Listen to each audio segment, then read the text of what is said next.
বিশাল একটা অংশ কওমি মাদ্রাসা যারা, তাদের কোনো কনসিডারেশন এই বাজেটে নেই। এখানে সকল জাতি গোষ্ঠী অঞ্চল সমন্বিত হবে, সম্পৃক্ত থাকবে। তবে একটা ইনসাফ ভিত্তিক বাজেট তখনই হবে যখন সমাজের পিছিয়ে পড়া অংশ এবং অঞ্চলকে অধিক গুরুত্ব দিয়ে বাজেটে সম্পৃক্ত করা হবে এবং এই বাজেটের সুফল যখন সবাই পাবে, কেউ এর সুফল থেকে বঞ্চিত হবে না। এই বাজেটে আমরা লক্ষ্য করেছি তার ব্যতিক্রম আছে। সেই ব্যতিক্রমটা নিয়ে অনেকেই কথা বলেছেন, আমিও আবার কথা বলছি। শিক্ষা জাতির মেরুদণ্ড। আমাদের শিক্ষা ব্যবস্থা ভালো নেই। বিভিন্ন ধরনের অনিয়ম অপকর্মের কারণে এটা বিশ্বের মিনিমাম স্ট্যান্ডার্ড আমাদের দেশ মেনটেন করতে পারে না। 18 কোটি মানুষের দেশে এতগুলা পাবলিক বিশ্ববিদ্যালয়, এতগুলা প্রাইভেট বিশ্ববিদ্যালয়, কিন্তু বিশ্ব র্যাঙ্কিংকে গুরুত্বপূর্ণ জায়গায় আমরা এখনো জায়গা করে নিতে পারিনি, বরঞ্চ দিন দিন আমরা পিছিয়ে যাচ্ছি।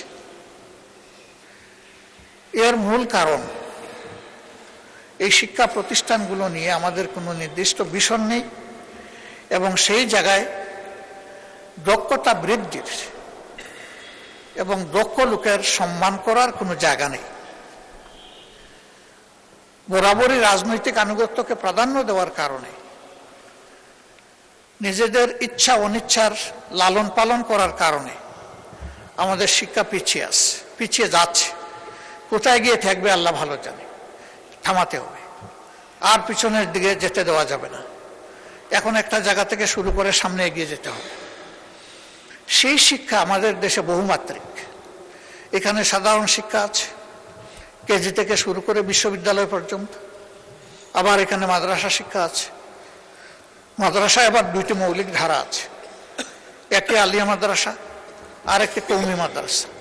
আলিয়া মাদ্রাসা সরকারি কনসিডারেশনে যেটুকুই হোক আছে, কিন্তু বিশাল একটা অংশ কওমি মাদ্রাসা যারা, তাদের কোনো কনসিডারেশন এই বাজেটে নেই। অথচ সরকারের ট্রেজারিতে তারাও তো ট্যাক্স দিচ্ছে। প্রত্যেকটি নাগরিক কিন্তু পরোক্ষ এবং প্রত্যক্ষ কর পরিশোধ করে থাকে। তো তাদের তো হক আছে, তাহলে তারা কেন উপেক্ষিত হবে? হ্যাঁ, এখানে তাদের কিছু আশঙ্কা আছে। তাদের আশঙ্কা হলো সরকারি দান অনুদান সুবিধা যদি গ্রহণ করা হয়, তাহলে এই শিক্ষা ব্যবস্থার উপরেও সরকার ইচ্ছামতো নিয়ন্ত্রণ আরোপ করবে। তখন ইসলামী শিক্ষার মৌলিকত্ব ক্ষুণ্ণ হতে পারে। যদি তাদের সম্মিলিত যে সংস্থা আছে হায়াতুল উলিয়া, তাদের সাথে বসে তাদেরকে নিশ্চয়তা দেওয়া যায় যে আপনাদের পরামর্শ মোতাবেকই এগুলা পরিচালিত হবে, আমরা জোর করে কিছুই চাপাবো না। রাষ্ট্রের ট্রেজারিতে আপনাদের হক আছে, আপনাদের হক আপনাদের হাতে তুলে দেওয়া আমাদের দায়িত্ব, আমাদেরকে এই সুযোগ আপনারা সৃষ্টি করে দেন। তখন একটা রাস্তা বের হবে। আমি মনে করি তাদেরকে এই বাজেটে ইনক্লুড করা উচিত। এখন মেকানিজম কি হবে, সরকার এটা বের করে নেবে। এই ক্ষেত্রে যদি আমাদের কোনো সহযোগিতা লাগে, আমরা প্রস্তুত। আমাদের সহযোগিতা ছাড়াই যদি সরকার একা সমাধান করে ফেলে, ধন্যবাদ দেব, অসুবিধা নেই, কাজটা হওয়া দরকার। এরপরে আমরা লক্ষ্য করলাম প্রাইমারি স্কুলের প্যারালাল সংখ্যায় যাই হোক,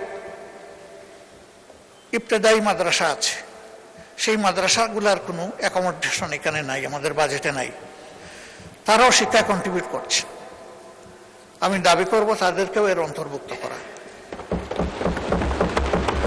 নন এমপিওভুক্ত যে সমস্ত শিক্ষা প্রতিষ্ঠান আছে, ফ্যাসিস্ট আমলে বাস্তবতা থাকা সত্ত্বেও অনেক প্রতিষ্ঠান এমপিওভুক্ত হয়নি। এটা ঠিক যে এই ধরনের বেশ কিছু প্রতিষ্ঠান থাকতেও পারে যাদের কোনো ন্যূনতম মান নেই, দেওয়ার মতো অবস্থা নেই। নিরপেক্ষভাবে নির্মোহভাবে মান যাচাই করে, লাইকিং ডিসলাইকিং এর ভিত্তিতে নয়, কোনো এলাকা বা অঞ্চল বেদে বৈষম্য নয়, একটা কমিটি বা কমিশন করে শিক্ষা মন্ত্রণালয়ের অধীনে যাচাই বাছাই করে যেগুলা এমপিভুক্ত হওয়া উচিত তাদেরকে আর ঝুলিয়ে না রেখে তাদের উপর আর জুলুম অব্যাহত থাকুক, এটা আমরা চাই না। আমরা চাই যে এটার অবসান হোক, এটার সমাধান হোক। শিক্ষা জাতির প্রতি কোনো অনুগ্রহ নয়, একটি জাতির অধিকার। এই অধিকার দেওয়ার দায়িত্ব হলো রাষ্ট্র বা সরকারের। প্রত্যেক দেশে, উন্নত দেশেও শিক্ষার দুটি পথ রয়েছে, একটি সরকারি, একটি বেসরকারি। বেসরকারিতে তারা যাবে, সরকারির চাইতে যারা উন্নত শিক্ষা আছে বলে মনে করে, যাদের অর্থ আছে, অ্যাফোর্ডেবিলিটি আছে, তারা যাক, অসুবিধা নেই। কিন্তু যে জনগণ সরকারি শিক্ষাটা নিতে চায় তাদেরকে মানসম্মত শিক্ষা নিশ্চিত করা হচ্ছে সরকারের কাজ।